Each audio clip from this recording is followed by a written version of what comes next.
Credit card भी एक loan होता है, चाहे जैसे personal loan, business loan, education loan, तो इसी तरह का ये भी एक क्रेडिट कार्ड लोन की तरह होता है। क्रेडिट कार्ड लेना काफ़ी आसान हो जाता है, लेकिन क्रेडिट कार्ड को मैनेज करना काफ़ी मुश्किल हो जाता है।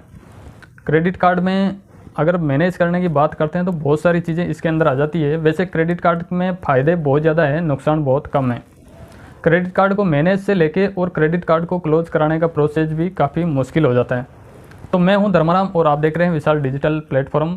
वीडियो को स्टार्ट करते हैं बिना कुछ देर किए हैं, ताकि पूरी इन्फॉर्मेशन आप तक मिलती रहे।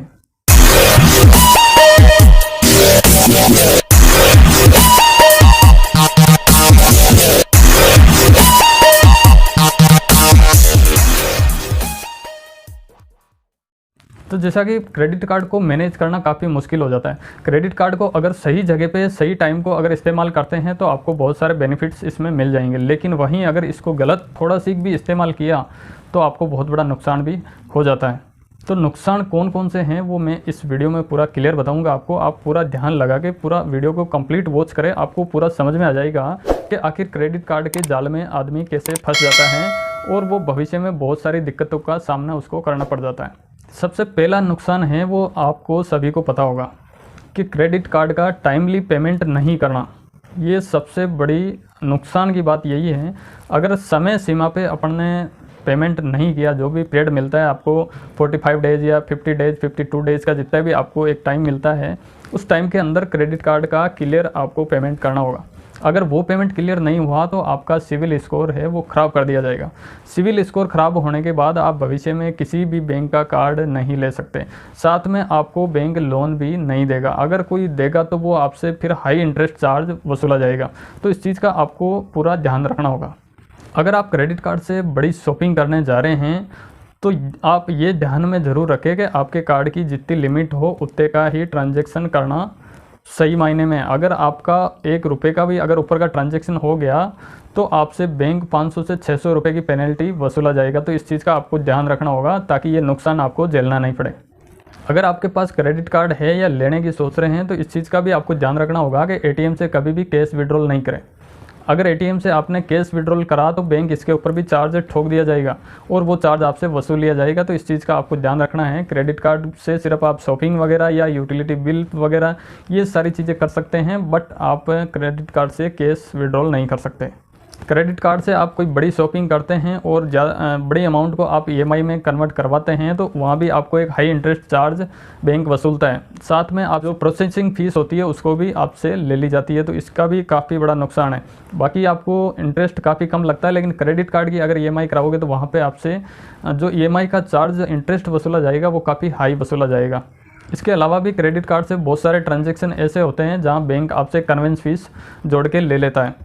एग्जांपल के लिए अगर आपका 100 का अगर कोई ट्रांजैक्शन होता है तो उस पर 10-15% ऐसा कुछ कन्वेंस फीस भी वसूल लेता है। तो इस चीज़ का भी आप ध्यान रखें, क्रेडिट कार्ड से ऐसे भी ट्रांजैक्शन नहीं करें जिससे अपन को नुकसान हो।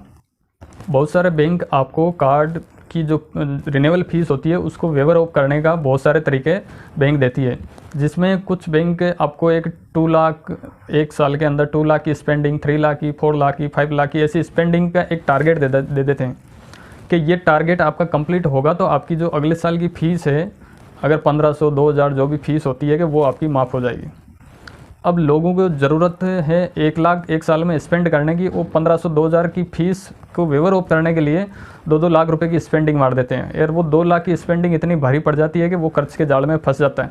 तो इससे अच्छा तो सबसे बढ़िया तरीका है कि आपकी जो 1500 2000 रुपये की फ़ीस लगती है वो दे दवा के काम ख़त्म करो, क्योंकि ज़रूरत से ज़्यादा आप ट्रांजैक्शन करोगे तो वो आपके ऊपर कर्जा चढ़ जाएगा। तो इस चीज़ का भी आपको ध्यान रखना है कि ऐसे भी क्रेडिट कार्ड के जाल में ना फंसे। अगर आपके कार्ड पे किसी प्रोडक्ट के ऊपर नो कॉस्ट ईएमआई का ऑफर आता है तो इस चीज़ का आपको ज़रूर ध्यान रखना है कि वहाँ पे बैंक की दी हुई टर्म्स और कंडीशन को आप अच्छी तरह से रीड कर लें। तो इस चीज़ का आपको ध्यान रखना होगा। अगर आपने टर्म्स एंड कंडीशन को अच्छी तरह से रीड नहीं किया तो वो नो कॉस्ट की ईएमआई आपको इंटरेस्ट के साथ चुकानी पड़ सकती है। इस चीज़ का आपको ध्यान रखना होगा। ये सारी चीज़ें बैंक वाले फ़ोन करके आपको नहीं बताते हैं, वहाँ टर्म्स और कंडीशन लिखी हुई है उसको आपको फॉलो करना होता है। तो उसके बदले में आपको कहीं ऐसा लग जाए कि आपको 15 से लेकर 30% तक का इंटरेस्ट आपको देना पड़ सकता है।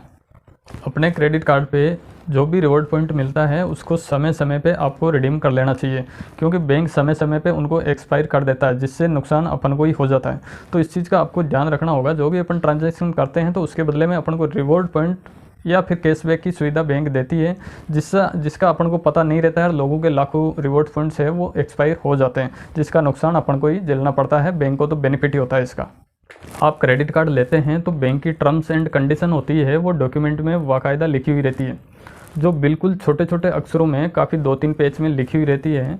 वो टर्म्स एंड कंडीशन आपको पूरी रीड करने के बाद ही एग्री के लिए सिग्नेचर करना चाहिए।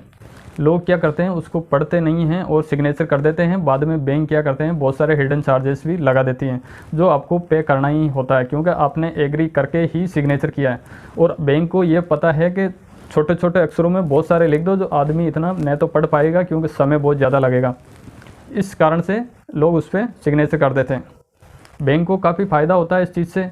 और बैंक को ये भी पता है कि इंडिया के अंदर बहुत कम लोग हैं जो अंग्रेज़ी में ढंग से पढ़ पाते हैं।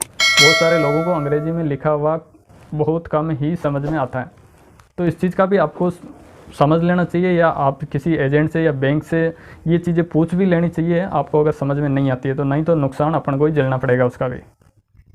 क्रेडिट कार्ड की अमाउंट को कभी भी, इस चीज़ का आप ख़ास तौर से ध्यान रखें कि कभी भी क्रेडिट कार्ड का अगर कर्ज आपके ऊपर ज़्यादा बढ़ गया है तो बैंक से कभी भी सेटलमेंट कराने की कोशिश ना करें।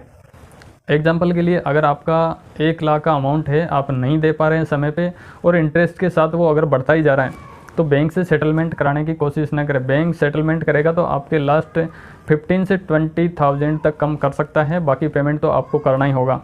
लेकिन आप वो 15 से 20,000 की अगर छूट लेते हैं तो बैंक आपको डिफ़ॉल्ट घोषित कर दिया जाएगा, और भविष्य में आप किसी भी बैंक का क्रेडिट कार्ड नहीं ले सकते, साथ में आप लोन भी नहीं ले सकते। अगर कोई आपको लोन बाई चांस दे भी देगा तो वो आपसे काफ़ी हाई इंटरेस्ट के साथ वसूली करेगा। तो इस चीज़ का आपको ध्यान रखना है। क्रेडिट कार्ड की जितनी भी अमाउंट हो, चाहे आप कहीं और से पैसे बाज़ार से लाके उसका पेमेंट क्लियर करो, लेकिन क्रेडिट कार्ड का पूरा पेमेंट हो कर देना चाहिए। तो इसका आपको ख़ास तौर से ध्यान रखना होगा। क्रेडिट कार्ड क्लोज करवाने के बाद बैंक की तरफ से आपको एनओसी दी जाती है, लेकिन काफ़ी सारे ग्राहकों के साथ ऐसा भी होता है कि कार्ड तो क्लोज कर देते हैं लेकिन एनओसी नहीं पहुंचती है उन लोगों के पास। तो इस चीज़ का आपको खास तौर से ध्यान रखना होगा। जब तक आपके पास एनओसी नहीं आती है तब तक उस कार्ड का कोई प्रूफ नहीं है कि वो आपका क्लोज कर दिया गया है। तो इस चीज़ का ध्यान रखें कि आपका कार्ड, बैंक तो बोल देगी आपका कार्ड बंद कर दिया, बंद कार्ड का भी आपको चार्जेस वगैरह पे करना पड़ सकता है जब तक आपने एनओसी नहीं ली हो। तो इस चीज़ का ध्यान रखें। एनओसी आपको नहीं मिली है तो कस्टमर केयर पे कॉल करें या फिर ईमेल के ज़रिए आप सूचना करें। अगर दोनों से अगर आपको रिस्पॉन्स नहीं मिलता है तो आप एक रजिस्ट्रेड डाक के थ्रू एक पत्र भेज सकते हैं। जो पत्र भेजते हैं उसका आपको एक डॉक्यूमेंट फ़ोटो स्टेट करा के रख लेना है। उसके बाद ही डॉक्यूमेंट आप पोस्ट ऑफिस से भेजें, ताकि वो रजिस्ट्रेशन आपको टिकट काम आएगा। तो इस चीज़ का आपको ध्यान रखना होगा। आई होप कि आज का वीडियो कुछ इतना ही था। जानकारी आपको अच्छी लगी तो प्लीज़ वीडियो को लाइक ज़रूर करें, और चैनल पे पहली बार आए हैं तो चैनल को सब्सक्राइब ज़रूर करें, क्योंकि यहाँ आपको फाइनेंस से रिलेटेड काफ़ी वीडियो मिलती रहती है और आपकी फाइनेंस से रिलेटेड हेल्प भी मिलती रहती है। तो उम्मीद करता हूँ आज का वीडियो पसंद आया होगा। मिलते हैं नेक्स्ट वीडियो में, तब तक के लिए जय हिंद।